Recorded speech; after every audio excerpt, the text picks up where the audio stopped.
The alien warrior smirked. Want to see what's beneath this armor? She didn't expect my rep. Beginning. The first time I saw her, the battlefield was still smoking. I'd been deployed on Vera 7, a fractured mining moon orbiting a red giant, where the human coalition had been at war with the Zayth Dominion for nearly a decade. I wasn't a soldier, not officially. My title was combat engineer, which basically meant I fixed things, patched up defenses, and tried not to get shot. But wars don't care much for job titles. I'd carried a rifle more times than I cared to admit. The Zayth were infamous throughout the quadrant. Genetically engineered warriors, bred for strength, speed, and resilience. They were taller than us, broader, with sharp obsidian eyes and armor that looked like it had been carved straight from volcanic stone. And at the head of this particular skirmish was one of their elites. She stood at least a head taller than me, her crimson-plated battle armor shimmering in the moon's dim light. A massive plasma blade rested casually on her shoulder, as if it weighed no more than a feather.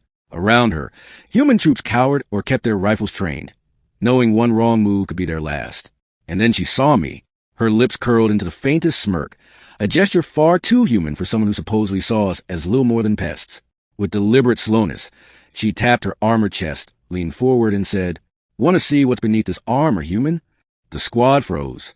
I didn't know whether she was taunting me, mocking me, or something else. But before I could think of a response, something in me reacted, a reflex I didn't know I had. I holstered my rifle. The soldiers behind me hissed, shouting for me not to be stupid. But I walked forward, slow and calm, until I was standing barely 2 meters from her. Her eyes narrowed with curiosity. "Sure," I said, "but I don't think you'll like what you find." That's when her smirk faltered, because what she didn't expect, what none of them expected, was my rep. Middle. See, I wasn't just any engineer. Years back, before the war, I'd been part of Project Revenant. It wasn't public knowledge, and the Coalition buried it when things went wrong. We were an experiment in neural adaptation. Humans engineered not for strength or speed, but for resilience against alien tech. Our nervous systems were rewired with adaptive synaptic cores, making us unpredictable, resistant to most control or biotech manipulation. The Zayth prided themselves on breaking prisoners. They'd strip away armor, break the body, and then break the mind. They could read neural patterns, overwrite instincts, even force loyalty through invasive resonance pulses. They'd done it to thousands of soldiers before, but they couldn't do it to me. Word must have spread through their ranks, because when my name, Elias Rourke, was whispered, even hardened Zayth commanders sometimes hesitated. My rep wasn't about strength. It was about being the one human they couldn't bend, the one they couldn't own.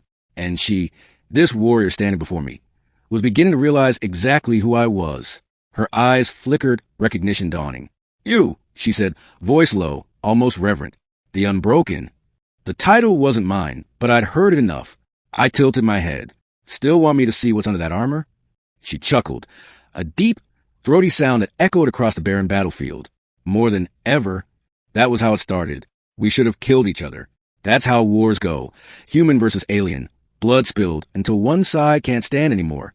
But instead, she spared me, called her warriors back. And when command debriefed me later, all I could say was that I'd been lucky. But luck doesn't explain why she kept showing up. Battle after battle. Across 3 different moons and 1 orbital station, she appeared. Sometimes she fought me. Sometimes she simply watched. Once, she even saved my life, cutting down another Zayth warrior who had me pinned. When I demanded to know why, she just smirked again. "You interest me, human," she said. And when a Zayth warrior finds something interesting, she doesn't let it go. Her name was Caliph, though among humans she was whispered about as the Crimson Blade. An elite of elites, rumored to have defeated entire squads single-handedly.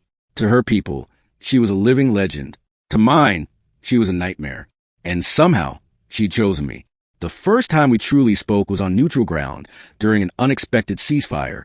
Our forces were camped on opposite sides of a shattered mining colony, neither willing to break the truce before reinforcements arrived. That night, I found her waiting for me on the edge of a no-man's land. "Why me?" I asked, keeping my rifle within reach. She shrugged, her armor glowing faintly under the red star. "Because you're not afraid." "That's not true," I admitted. "I'm terrified. I just don't show it." Another smirk. "That is strength. And perhaps," she tilted her head, "a mirror." We talked for hours. About war. About her people. About mine. She admitted she was tired of endless conquest, tired of the Dominion's obsession with proving dominance. I admitted I was tired of being a pawn in a war I never asked for. For a moment, in that ruined mining town, we weren't enemies.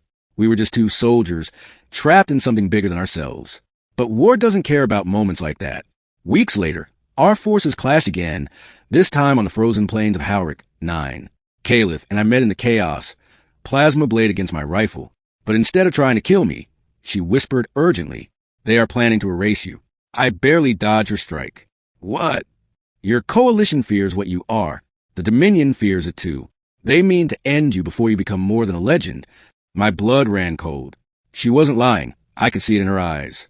And sure enough, only days later, I intercepted a message from my own command, orders to eliminate the unstable asset known as Revenant 3. That was me. So now I wasn't just hunted by the Dominion. I was hunted by my own. And the only ally I had was the alien warrior who'd once promised to show me what was beneath her armor. We ran, together, across abandoned colonies, derelict ships, wastelands scorched by plasma storms. At first, I told myself it was just survival, that I didn't trust her but had no choice.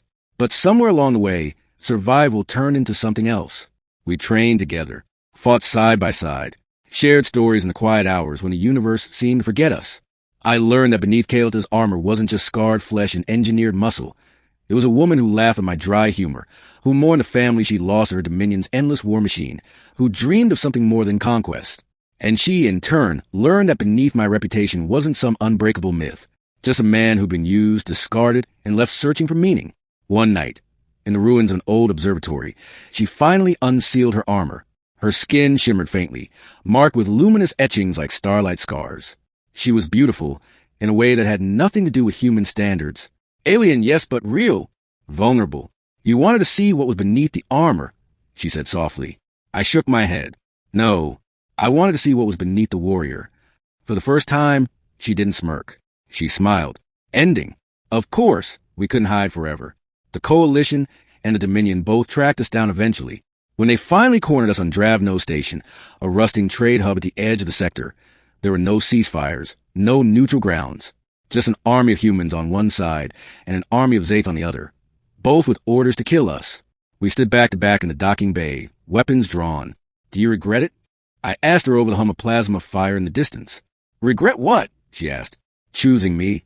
She laughed, a fierce, defiant sound. Human, I regret only that we met in war. But if this is our last stand, she twirled her blade, eyes blazing, then I am glad it is with you. They came at us in waves. Human shock troops. Zaith elites. It didn't matter. They all wanted us dead. But together, we carved through them, a blur of plasma and steel, rifle and blade.